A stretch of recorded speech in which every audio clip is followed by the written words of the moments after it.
بسم الله الرحمن الرحيم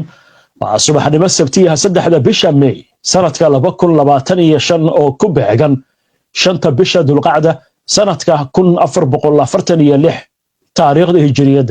كسو دواده مركله إيا برنامجكي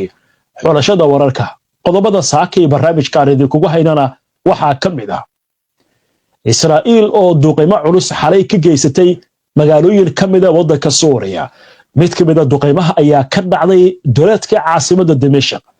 tani waxay ku soo aadaysaa iyadoo shalay Israa'iil ay duqeysay agagaarka qasriga madaxtooyada waxaana soo baxaya warar dhiil xabaarsan oo la xiriira duqeymahan Israa'iil ay wado Iran oo si adag uga jawaabtay cunaqabatayn cusub oo Mareykanku uu ku soo rogay xilli wadahadal ay socdaan labada dhinac wararkii ugu dambeeyay Gaza ayaan sidoo kale barnaamijkeedu kugu haynaa xogaga iska caabinta Falastiiniyiinta oo ka warbixiyay howlgal culus oo ay ku beegsadeen ciidamada duulaanka qoraar reer Israa'iil ah oo bixiyay xog la yaab leh oo la xiriirta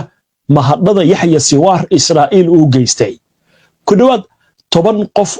oo dhimashiga dhaawac ka soo gaaray baabuur dad lagu jiirsiiyay wadanka Jarmalka Mareykanka oo duqeymo hor leh ku qaaday gobollo ku yaala wadanka Yaman duqeytan ayaa ibaaraysa xilli xoutiyiintu gantaal ay ku harqiyeen gudaha Israa'iil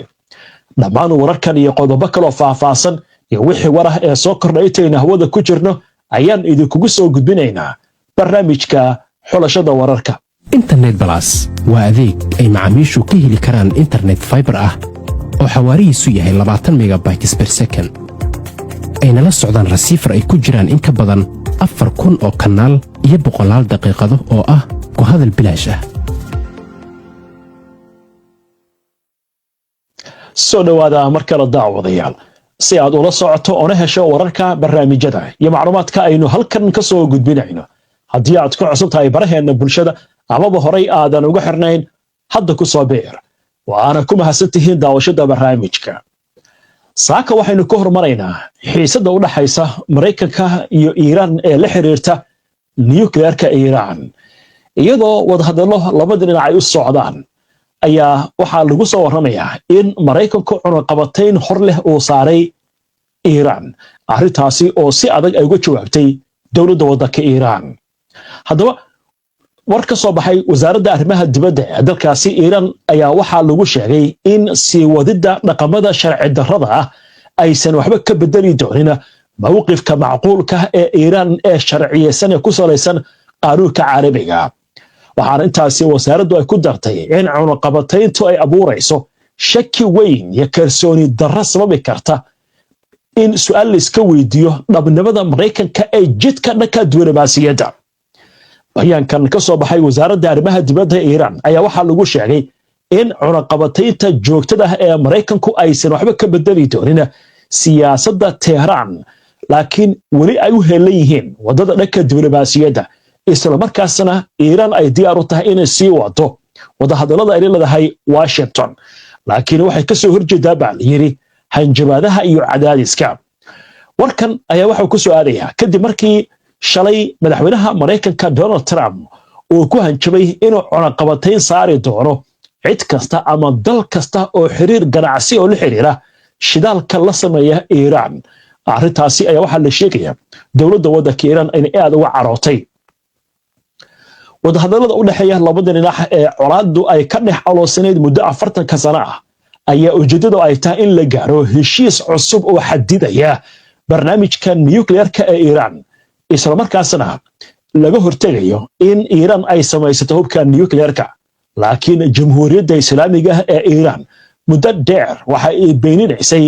wararka ku aadan inay samaysanayso hub nuclear waxaana ay ku adkaysanaysaa in barnaamijkeeda uu yahay mid shacab Mareykanka iyo Iran ayaa la filayay maanta oo Sabti ah in ay yeeshaan wareegii afraad ee wadahadalada dadban oo ay ku yeelan lahaayeen magaalada Rome laakiin waxa la sheegayaa in dib loo dhigay wadahadaladaasi taas oo Cumaan oo dhexdhexaadinaysa Washington iyo Tehran ay sheegtay in sababo farsamo awgeed dib loogu dhigay wadahadaladaasi waa tahay xagga Syria aynu eegno shalay barnaamijyadeena waxaan idinkugu soo gudbinay war weyn oo ku aadana Israa'iil oo duqaysay meel ku dhow qasriga madaxtooyada waddanka Suuriya xilligaas halkaas waxaa ku sugnaa madaxweyne Ahmed al-Sharaa dowladda waddanka Syria si adag ay u cambaaraysay weerarkaas lagu qaaday agagaarka xarunta madaxtooyada waxaana ay ku sheegtay in arrintaasi ay dhalin karto fawdo iyo in xiisada kor ay u qaadi karto laakiin Israa'iil dhagtalo uma siin hadalkaasi xalay waxay duqeymo ka geysatay 3 magaalo oo kala duwan haddaba aynu eegno wararkii ugu dambeeyay wakaaladda wararka waddankaasi Suuriya laga leeyahay ee magaceeda loo soo gaabeeyo Sana ayaa sheegtay in diyaaradaha dagaalka Israa'iil duqeymo xalay ay ka fuliyeen duleedka magaalada caasimadda ee Dimashq iyo weliba deegaano kale sida gobolka Hamaa ee bartamaha waddanka Suuriya wakaaladdu waxay sheegtay mid ka mid ah weerarada lala beegsaday magaalada Harasaate ee ku taal duleedka Dimashq halka weerarka kale oo ka dhacay tuulada Shataha oo waqooyiga kaga beegana gobolka Hamaa xaruntiisa ilo wareedyo dhanka ammaanka ayaa sheegaya in sidoo kale diyaarad doron ah oo ay leeyihiin ciidanka Israa'iil weerar ay ku qaaday bartilmaameedyo dhulka ku dhow magaalada koonfurta Syria ku taal ee Suwayda halkaasi oo la sheegay 3 qof in lagu dilay sida ku waramayso wakaaladda wararka ee TASS ee laga leeyahay waddanka Ruushka ila maxalliga ayaa waxay sheegeen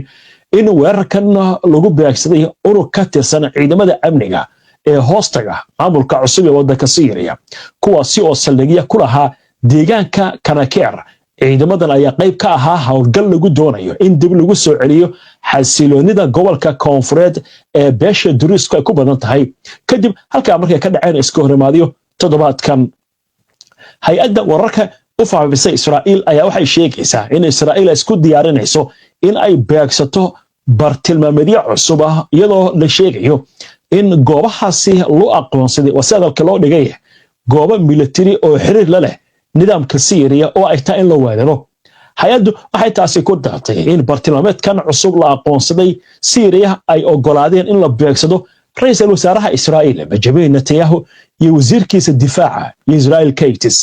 xogayaha guud ee qaramada midoobay Antonio Guterres ayaa si adag u cambaareeyay xadgudubyada Israa'iil ku hayso madaxbannaanida waddanka Suuriya oo ay ka mid tahay duqeynta lagu qaaday agagaarka qasriga madaxtooyada ee Dimashq Antonio Guterres waxa ugu baaqay dhammaan dhinacyada khilaafkan ku lugta leh in ay joojiyaan colaadda isla markaasna ay muujiyaan xakameyn buuxda kana fogaadaan wax kasta oo keeni kara dagaal haddaba hadalkan ka soo yeeray qaramada midoobay iyo aamusanaanta wadamada reer galbeedka ayaa aad loo dhaleelayaa xalay ilaa iyo saakay dadka arrimaha Syria falaqeeya oo ay ka mid yihiin wariyaasha qabiilada arrimaha militariga kuwa arrimaha istiraatiijiyadda kuwa arrimaha diblomaasiyadda waxay leeyihiin qasriga madaxtooyada agagaarkeeda la duqeeyay baa la yiri Israa'iil marka maxaa u dhiman waxaan leeyahay marka la leeyahay dhinacyadu hay xakameeyeen Syria miya Israa'iil weerar ku ah waliba saas oo irtaa Ahmed al-Sharaa dalabaadkii loo soo gudbiyay waa furiyay oo ay ka mid tahay in uu gacmaha qabto xoogagga iska caabinta Falastiiniyiinta haddii halkaas aan wax yar dul istaago nidaamkii hore ee Syria Bashar al-Assad intuu jiray Falastiiniyiin badan baa deganeed waddanka Suuriya xitaa